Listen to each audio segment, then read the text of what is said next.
لە شاری سلێمانی کاتژمێر دەی بەیانی پاڵەوانەتی کیک بۆکسینگی وڵاتانی عەرەبی بەڕێوە دەچێت بە سپۆنسەری دەستگای میدیایی کورتسات بۆیەوە کە ئێمەش و ئێوەی ئازیز و خۆشەویستیش زیاتر لەسەر ئەم پاڵەوانێتە زانیاری وەربگرین. بەڕێز دکتۆر هاوبیر عەبدوڵڵا ڕاهێنەری هەڵبژاردەی عێراقمان لەلا ئامادەیە داوایان لەکەن فەرمێت. بەخێر بێ دکتۆریان سڵاو لە بەڕێزت بەخێر بێ بەیانی بەڕێزت فەرموو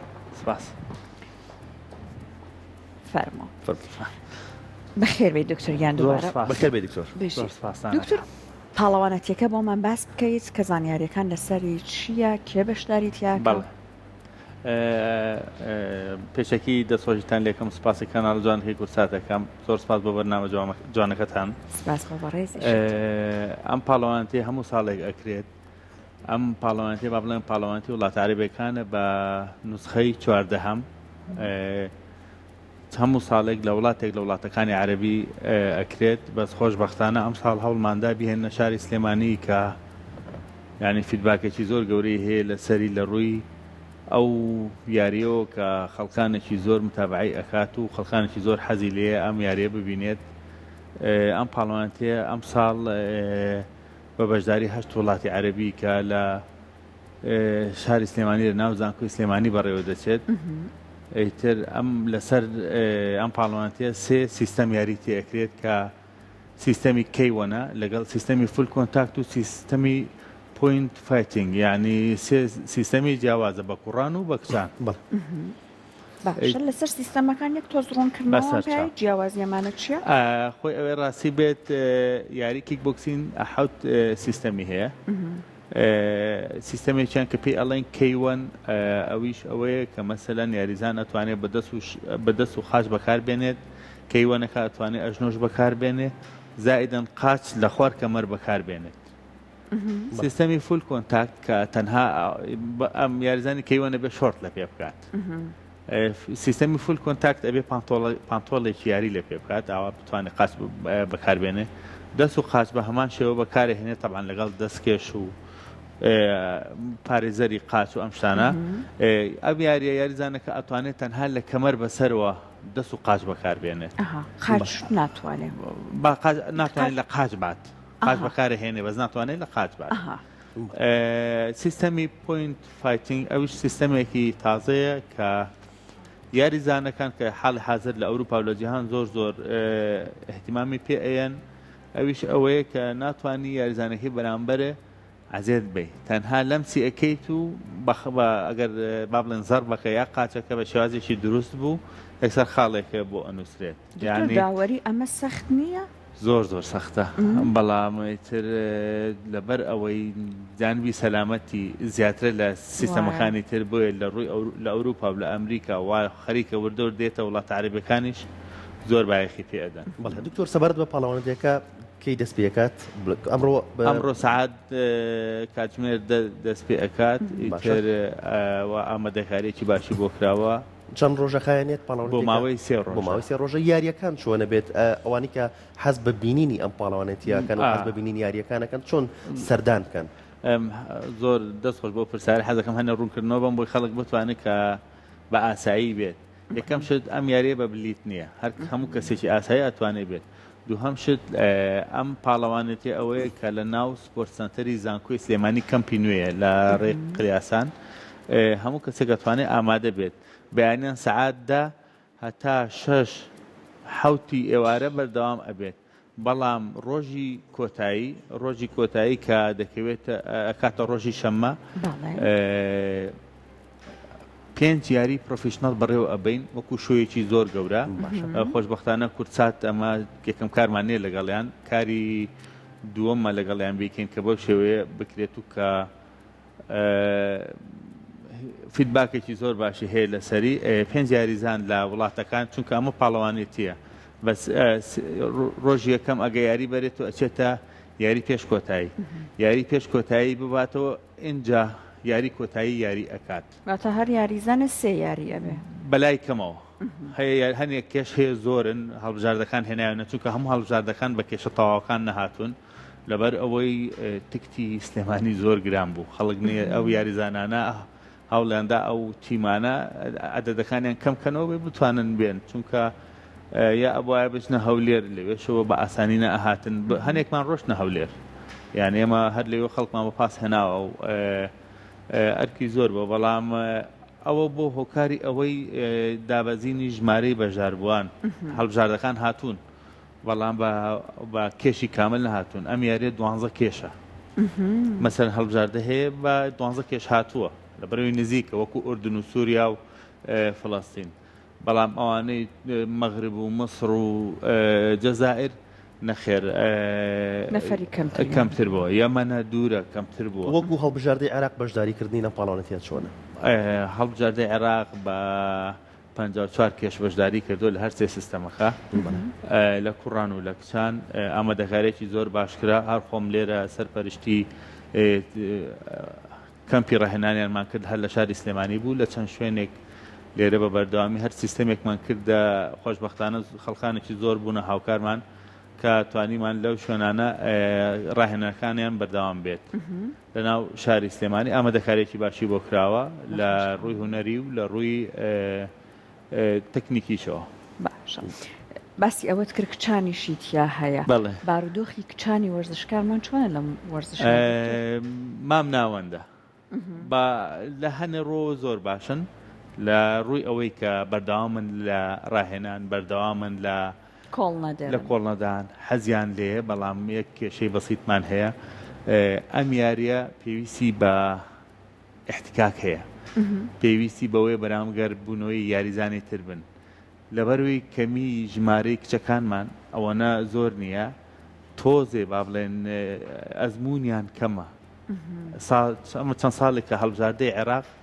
زۆربەی لە شاری سلێمانی و شاری دوهۆکە زۆربەی زۆری چەند ساڵێک بردمانەوەردن بۆ بتوڵەی پاڵەوانتی یانەکانی جیهان چەند تیمێکی کچمان برد خۆشبەختانە ئەنجامیان هەبوو و پاشان پاڵەوانتی پێشیسەر لە سووریا بوو چەند کچێکمان برد ئەنجامی باشیان هەبوو بەڵام ئەوەی ڕاستی بێت کچەکانمان ئاسی ئەوە نین بیان بینە پاڵەوانتی جیهانیەکان بەڵام بۆ لۆکەڵ و هەتا بۆ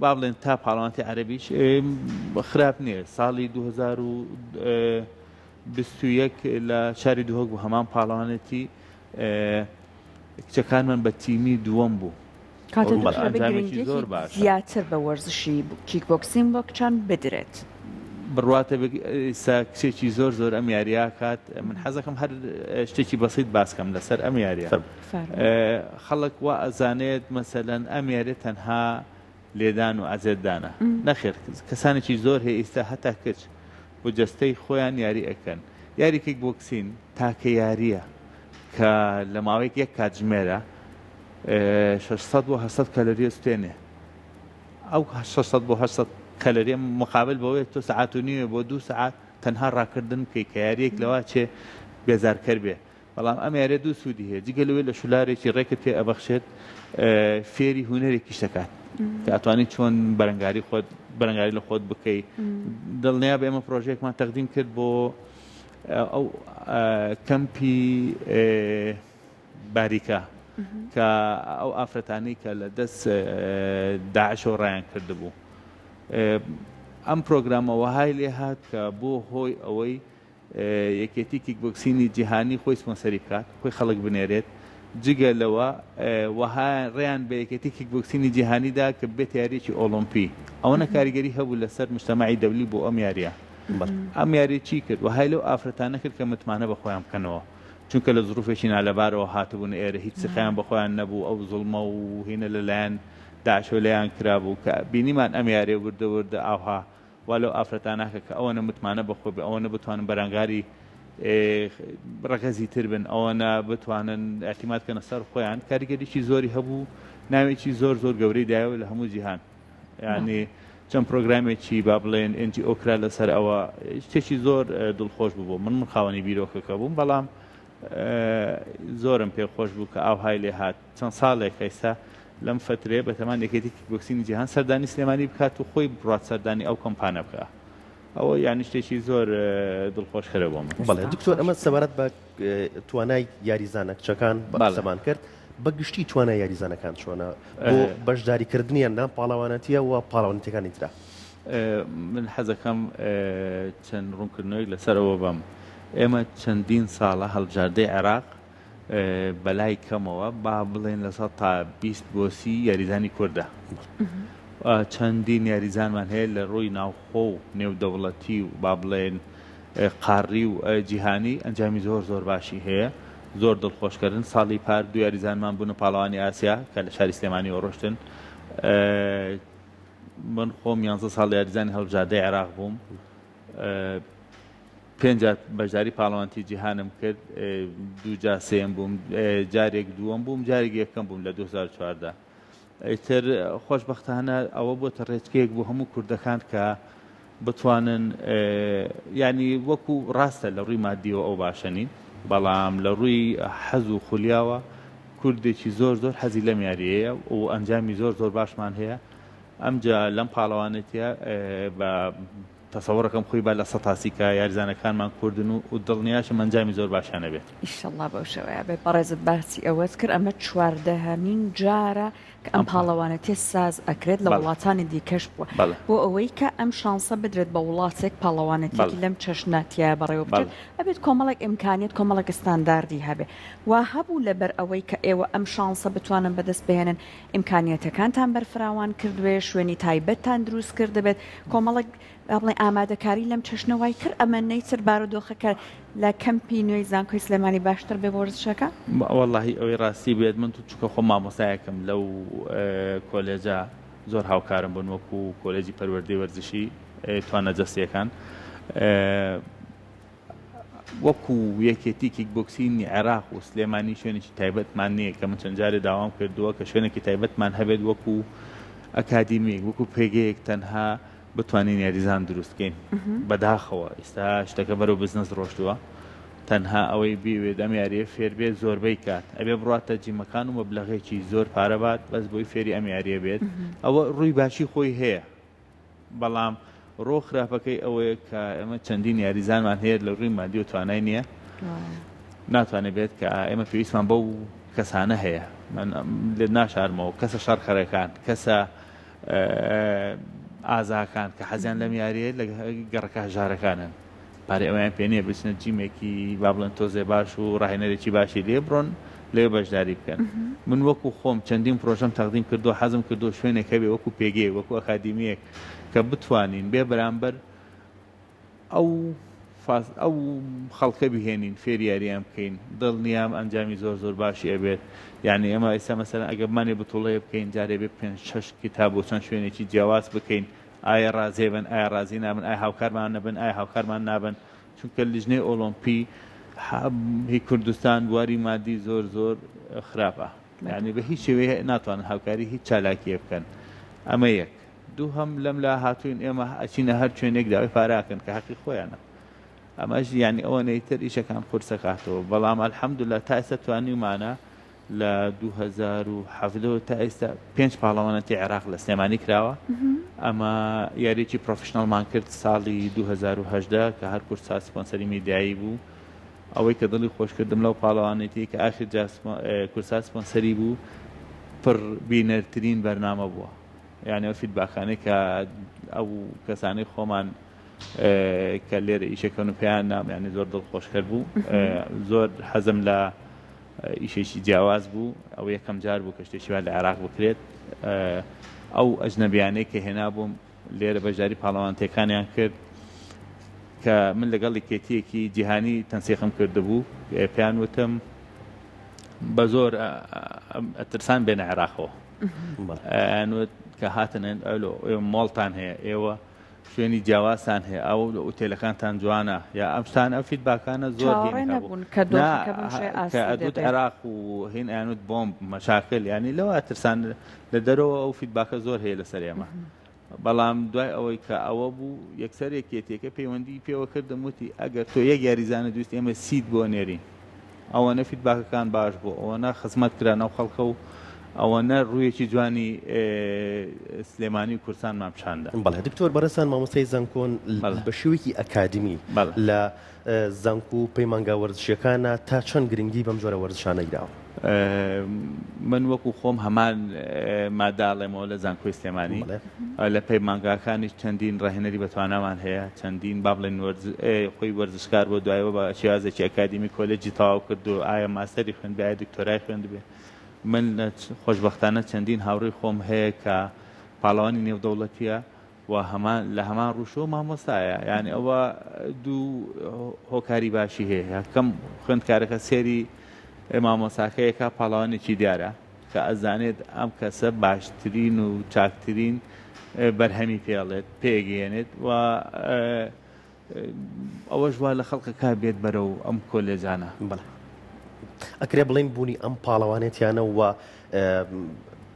ئەنجامدانی لە شاری سلێمانیا گرنگی بۆ شارەکە بێ گرنگی بۆ وەرزشەوانانی شاری سلێمانیە بە دڵنیاییەوە من دوێنێ پێرە وەفتەکان کە ئاهاتن ینی مەسەلەن ئەچین پێشوازیمان لێکردن و ئەمان بردنە هۆتێلەکان و ئەمانە یەکسەر یەکەم کۆمنتیان ئەوە بوو ئەم شارێکی خۆشە دوێنێ شەو سەرۆکی یەکێتیکی گۆکسینی وڵاتە عەرەبیەکانم هێنا کە هێنامەوە وتی خۆزگە هەموو پاڵەوانتێک لە سلێمانیە بوو ئەمە یەکێکی ئەوە فیدباکێکی زۆر باشە بۆ کەواتە ئەوەنە ئامادەکاری کراوە کە ئەم خۆزگەیە بەڕاستی خۆزگەی بخوازرێت و لە ساڵانی داهاتوە پاڵەوانەتەکان بهێنرێتە سلێمانی بەڵێ ئەو من ئیش بۆ ئەوە کەم ئەگەر فرسەت بێ و هاوکارم بن پاڵەوانتی جیهان بێنمە سلێمانی چونکە من هینێکی زۆر باشم هەیە لەگەڵ یەکێتیکی بۆکسینی جیهان ئەتوانم بیان هێنمە ئێرە بەڵام ئەوەیە بەش تەنها شخصێک ناکرێت پێویستم بە هاوکاریە بێت هەم لە عێراق و هەم لە کوردستانەوە زۆر سپاس مەمنون بۆ زانیاریەکانی بەڕێزت دەستان خۆش بێ بۆ هەوڵە جوانەکانتان بۆ خزمەت بە گەنجان لە هەرێمی کوردستان و ئەوەی کە تێڕوانینەکانیش لەبارەی کوردستانەوە بگۆڕن بیکەم بە تێڕوانینێکی زۆر دەستی ئێوەش خۆش بێت سپاس بۆ بەڕێزیشت